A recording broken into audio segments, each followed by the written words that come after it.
बुंदेलो हर बोलो के मुंह से हमने सुनी कहानी थी, खूब लड़ी मर्दानी वो तो झांसी वाली रानी थी।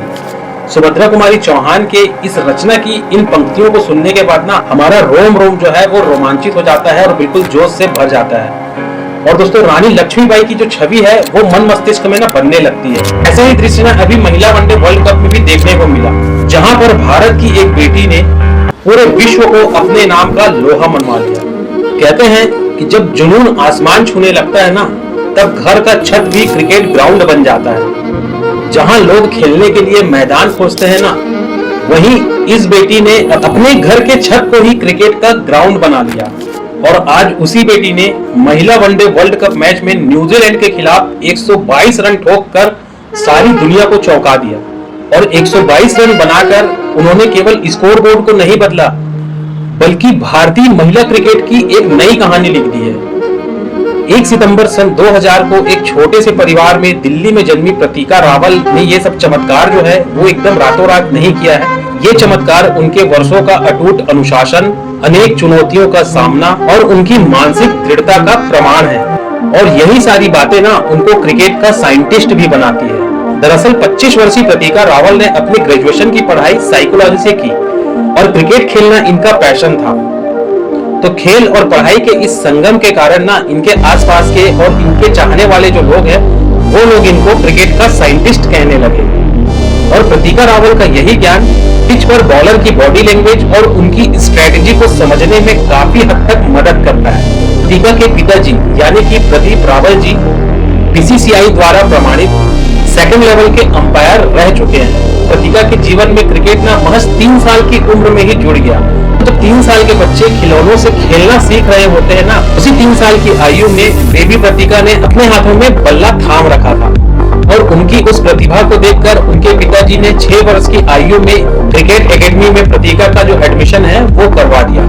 क्योंकि अब क्रिकेट खेलते प्रतीका 9 साल की हो चुकी थी, तभी प्रतीका के क्रिकेट के प्रति लगन और उसके जुनून को देखकर उन्हें यूनिवर्सिटी टीम के साथ खेलने का मौका मिला, जहां पर महज 9 साल की आयु में 50 रनों की अर्धशतकीय पारी खेली। और यहीं पर से लोगों ने उनके हुनर को पहचाना और इस अर्धशतकीय पारी के बाद उनके जो सीनियर्स थे वो प्रतीका से कहने लगे कि भाई तुम्हारी जगह यहाँ नहीं है, तुम्हारी जो जगह है वो इंडियन नेशनल टीम में होनी चाहिए। भारत की इस बेटी ने केवल क्रिकेट में ही नहीं, बास्केटबॉल के क्षेत्र में भी अपना और अपने माता पिता का नाम रोशन किया है। नेशनल लेवल के एक स्कूल इवेंट में इन्होंने स्वर्ण पदक जीतकर अपना, अपने स्कूल का और अपने माता पिता का भी नाम ना गर्व से ऊंचा करके रखा है। दोस्तों, यहाँ तक पढ़ाई खेल सब कुछ बिल्कुल सही तरीके से चल रहा था, तभी आती है 12वीं बोर्ड की परीक्षा और प्रतीका की माता जी कहती है कि अगर 12वीं में तेरे 90% अंक नहीं आए तो तुझे क्रिकेट छोड़ना पड़ेगा। अब नन्ही प्रतीका के लिए ये जो स्थिति थी ये करो या मरो वाली स्थिति थी। और तभी प्रतीका ने ठान लिया कि अब मैं नंबर भी लाऊंगी और छक्के भी मारूंगी। मतलब किसी भी परिस्थिति में वो क्रिकेट छोड़ना नहीं चाहती थी। और हुआ भी कुछ ऐसा ही। प्रतीका रावल ने अपने 12th बोर्ड एग्जाम में 92% अंक लाकर अपनी मां को भी चौंका दिया। और प्रतीका ने खेल के साथ साथ अपनी पढ़ाई के समर्पण को भी साबित कर दिया। यहाँ तक भी सब ठीक ठाक चल रहा था। इसी बीच आ जाता है महात्रासदी का दौर, कोविड-19। जिस समय सारी सुविधाएं जो है वो बिल्कुल ध्वस्त पड़ चुकी थी, उस समय भी प्रतीका रावल ने हार नहीं मानी और अपने पिताजी की मदद से अपने घर के छत पर ही जुगाड़ से नेट लगाकर अपनी जो प्रैक्टिस है वो चालू कर दी। और प्रतीका के पिताजी यानी कि प्रदीप रावल जी उन्हें एक दिन में कम से कम 400 से 500 प्रैक्टिस गेंद डाला करते थे। तो उनके इसी मेहनत, ईमानदारी, त्याग और समर्पण का जो रिजल्ट है वो आप और हमारे सबके सामने में है।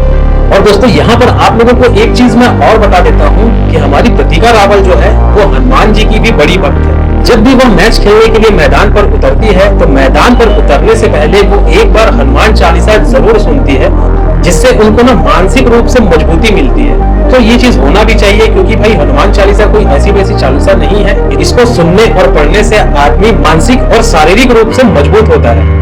प्रतीका ने अपने इंटरव्यू में बताया था कि अगर आप खुद को समझ जाते हैं ना, सामने के जितने जो गेम है ना वो अपने आप आसान हो जाते हैं। कृतिका रावल की ये जो कहानी है ना, ये हमें ये सिखाती है कि आपकी जो मेहनत है वो कभी बेकार नहीं जाती है और आपके जो सपने हैं वो कभी इंतजार नहीं करते हैं। अपने सपनों को ना रोज जीना पड़ता है। दोस्तों, अगर भारत की इस बेटी की स्टोरी ने आपको भी इंस्पायर किया है तो वीडियो को लाइक करके चैनल को सब्सक्राइब कर देना और इस वीडियो को अपने दोस्तों के साथ में शेयर जरूर कर देना। तो मिलते हैं अगली वीडियो में।